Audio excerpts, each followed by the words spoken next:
MUDA site ಪ್ರಕರಣ ಸಂಪೂರ್ಣವಾಗಿ ಮುಕ್ತಾಯ.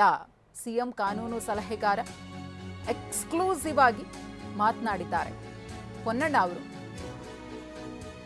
ಮುಡಾ ಸೈಟ್ ಪ್ರಕರಣ ಇದೆಯಲ್ಲ, ಇದು ಸಂಪೂರ್ಣವಾಗಿ ಮುಕ್ತಾಯವಾಗಿದೆ. ಇಡಿಗೆ ಸಂಬಂಧಪಟ್ಟಂತೆ ಸಂಪೂರ್ಣವಾಗಿ ಮುಕ್ತಾಯವಾಗಿದೆ. ಸಿಎಂ ಸಿದ್ದರಾಮಯ್ಯ ಪ್ರಕರಣ ಇಡಿ ತನಿಖೆಗೆ ಬರೋದಿಲ್ಲ, ಇದು ರಾಜಕೀಯ ಪ್ರೇರಿತ ಅಂತ ಸುಪ್ರೀಂ ಕೋರ್ಟೇ ತೀರ್ಪನ್ನ ಕೊಟ್ಟಿದೆ. ಮುಡಾ ಸೈಟ್ ಪ್ರಕರಣ ಸಂಪೂರ್ಣವಾಗಿ ಮುಗಿದಿದೆ ಅಂತ ಹೇಳಿ ಪೊನ್ನಣ್ಣ ಮಾತನಾಡಿದ್ದಾರೆ. ಇಡಿಯವರು ವಿಚಾರಣೆ ಮಾಡಲು ನೋಟಿಸ್ ಅನ್ನ ಕೊಟ್ಟಿದ್ರು. ಈ ನೋಟಿಸ್ ಕಾನೂನು ಬಾಹಿರ ಅಂತ ರಿಟ್ ಹಾಕಿದ್ವಿ. ಸಿಎಂ ಪತ್ನಿ ಪಾರ್ವತಿಯವರು ಮತ್ತು ಭೈರತಿ ಸುರೇಶ್ ಅವರಿಗೆ ನೋಟಿಸ್ ಅನ್ನ ಇಡಿ ಕೊಟ್ಟಿದ್ರು. ಲೋಕಾಯುಕ್ತ ತನಿಖೆ ನಡೀತಾ ಇರುವಾಗಲೇ ನೋಟಿಸ್ ಅನ್ನ ಕೊಡಲಾಗಿತ್ತು. ನೋಟಿಸ್ ಮತ್ತು ಇಸಿಐಆರ್ ಅನ್ನ ಹೈಕೋರ್ಟ್ ರದ್ದು ಮಾಡಿತ್ತು. ಅಪರಾಧ ಮತ್ತು ಮನಿ ಲಾಂಡರಿಂಗ್ ಇಲ್ಲ ಅಂತ ತೀರ್ಪನ್ನ ಕೊಟ್ಟಿತ್ತು. ಇನ್ನು ಹೈಕೋರ್ಟ್ ಆದೇಶವನ್ನ ಸುಪ್ರೀಂ ಕೋರ್ಟ್ ಕೂಡ ಎತ್ತಿ ಹಿಡಿದಿತ್ತು. ಸಿಎಂ ಅವರ ಪತ್ನಿ ಮತ್ತು ಭೈರತಿ ಸುರೇಶ್ ಅವರಿಗೆ ಬಿಗ್ ರಿಲೀಫ್ ಅನ್ನ ಕೊಟ್ಟಿತ್ತು.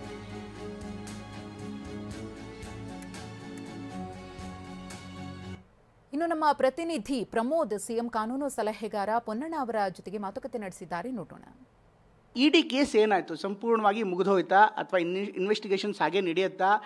ಮುಂದೆ ಕೂಡ ಟ್ರಬಲ್ ಆಗತ್ತಾ? ಮೂಡಾ ಪ್ರಕರಣ ಮುಚ್ಚೋಗಿಲ್ಲ ಅಥವಾ ಮೂಡಾ ಪ್ರಕರಣ ಸಂಪೂರ್ಣವಾಗಿ ನಿಂತೋಗಿಲ್ಲ. ಈಗ ವಿಪಕ್ಷಗಳು ಹೇಳ್ತಾ ಇರುವಂಥದ್ದು, ಹಾಗೆ ದೂರುದಾರ ಸ್ನೇಹಮಯಿ ಕೃಷ್ಣ ಹೇಳ್ತಾ ಇರುವಂಥದ್ದು, ನೋಟಿಸ್ಗೆ ಮಾತ್ರ ಸ್ಟೇ ಇದೆ, ಆದರೆ ಪ್ರಕರಣಕ್ಕಲ್ಲ ಅಂತ. ನಿಮ್ಮ ಅನಾಲಿಸಿಸ್ ಪ್ರಕಾರ ಏನಾಗಿದೆ? ಇದ್ರ ಬಗ್ಗೆ ವಿವರ ಕೊಡ್ಬೋದಾ ಆ ಜಡ್ಮೆಂಟ್ಗಳನ್ನು ನೋಡಾದ್ಮೇಲೆ? ಇಡಿನವರು ತಮ್ಮನ್ನು ವಿಚಾರಣೆ ಮಾಡಬೇಕು, ತಾವು ನಮ್ಮ ಮುಂದೆ ಹಾಜರಾಗಿ ಅಂಥೇಳಿ ನೋಟಿಸನ್ನು ಕೊಟ್ಟಿದ್ದರು. ನಾವು ಉಚ್ಚ ನ್ಯಾಯಾಲಯಕ್ಕೆ ರಿಟರ್ಜಿಯನ್ನು ಸಲ್ಲಿಸಿ ಈ ನೋಟಿಸ್ ಸಂಪೂರ್ಣವಾಗಿ ಕಾನೂನು ಬಾಹಿರವಾಗಿದೆ, ಕಾನೂನು ವ್ಯಾಪ್ತಿಯನ್ನು ಮೀರಿ ಇವತ್ತು ಇಡಿನವರು ಕೆಲಸ ಮಾಡ್ತಾ ಇದ್ದಾರೆ. ಯಾಕಂದರೆ PMLA ಆ್ಯಕ್ಟ್ನಲ್ಲಿ ಬೇಕಾಗಿರುವಂಥ ಎರಡು ಅಂಶಗಳು, ಅಂದರೆ ಪ್ರೊಸೀಡ್ಸ್ ಆಫ್ ಕ್ರೈಮ್ ಒಂದನೇದು, ಎರಡನೇದು ಮನಿ ಲಾಂಡ್ರಿಂಗ್. ಅಂದರೆ ಯಾವ ಕ್ರೈಮ್ನಿಂದ ಬಂದಿರುವಂಥ ಹಣ ಇರ್ಬೋದು, ಬೇರೆ ಬೇರೆ ಆಸ್ತಿ ಇರ್ಬೋದು, ಇದನ್ನು ಉಪಯೋಗ ಮಾಡಿ ಅದನ್ನು ತಮ್ಮದೇ ಹಣ ಅಂತೇಳಿ ಬಿಂಬಿಸುವಂಥ ಪ್ರಯತ್ನ ಆಗಿರಬೇಕು. ಈ ಎರಡು ಮುಖ್ಯವಾದಂಥ ಅಂಶಗಳಿದ್ದರೆ ಮಾತ್ರ PMLA ಆ್ಯಕ್ಟ್ ಅಟ್ರಾಕ್ಟ್ ಆಗ್ತದೆ. ಅಂದರೆ ಪ್ರೆಡಿಕೇಟ್ ಅಫೆನ್ಸ್ ಇದ್ದಂಥ ಸಂದರ್ಭದಲ್ಲೂ ಕೂಡ. ಅದರಿಂದ ಲೋಕಾಯುಕ್ತ ತನಿಖೆ ಇದೆ, ಆದರೆ ಅದು ಮಾತ್ರ ಸಾಲದು. ಪ್ರೆಡಿಕೇಟ್ ಅಫೆನ್ಸ್ ಇದ್ದರೆ ಮಾತ್ರ ಸಾಲದು.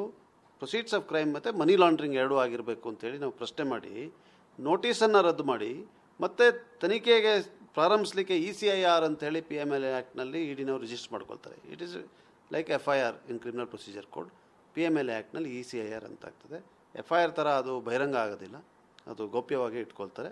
ಸುಪ್ರೀಂ ಕೋರ್ಟ್ ಕೂಡ ಅದು ಸರಿಯಾದಂಥ ಕ್ರಮ ಅಂತ ಹೇಳಿದ್ದಾರೆ. ಅದನ್ನು ಕೂಡ ಪ್ರಶ್ನೆ ಮಾಡಿದ್ವಿ. ಸೊ ಹೈಕೋರ್ಟ್ನ ನ್ಯಾಯಾಧೀಶರು ನೋಟಿಸನ್ನು ರದ್ದು ಮಾಡಿದರು, ECIRನ ಕೂಡ ರದ್ದು ಮಾಡಿದರು. ಅದರ ಜೊತೆಗೆ ಪ್ರೊಸೀಡ್ಸ್ ಆಫ್ ಕ್ರೈಮ್ ಇಲ್ಲ ಮತ್ತು ಮನಿ ಲಾಂಡ್ರಿಂಗ್ ಇಲ್ಲ, ಈ ಎರಡೂ ಅಂಶಗಳಿಲ್ಲ ಅಂತ ಹೇಳುವಂಥದ್ದನ್ನು ಭಾಳ ಸ್ಪಷ್ಟವಾಗಿ ಉಲ್ಲೇಖ ಮಾಡಿ ಇದನ್ನು ರದ್ದು ಮಾಡಿದ್ದಾರೆ. ಅದರಿಂದ ECIR ರದ್ದಾಗಿರೋದ್ರಿಂದ ಅದನ್ನು ಇವತ್ತು ಸರ್ವೋಚ್ಚ ನ್ಯಾಯಾಲಯ ಎತ್ತಿಡಿದಿರೋದ್ರಿಂದ ತೀರ್ಪನ್ನು ಈ ಪ್ರಕರಣ ಇಡಿಗೆ ಸಂಬಂಧಪಟ್ಟಂತೆ ಮುಖ್ಯಮಂತ್ರಿಗಳು ಮತ್ತು ಶ್ರೀಮತಿ ಪಾರ್ವತಿ ಅವರು ಮತ್ತು UD ಸಚಿವರು ಭೈರತಿ ಸುರೇಶ್ ಇವ್ರಿಗೆ ಸಂಬಂಧಪಟ್ಟಂಗೆ ಪೂರ್ಣವಾಗಿ ಮುಕ್ತಾಯವಾಗಿದೆ. ಈ ಮೂಡಾ ಪ್ರಕರಣವನ್ನು ನಾವು ಇದಕ್ಕೊಂದು ಅಂತ್ಯವನ್ನು ಕೊಡಬೇಕಾದ್ರೆ ಈ ಸಂಪೂರ್ಣವಾದಂಥ ಈ ಪ್ರಕರಣವೇನಿದೆ ಇದು ರಾಜಕೀಯ ಪ್ರೇರಿತವಾದಂಥ ಪ್ರಕರಣ.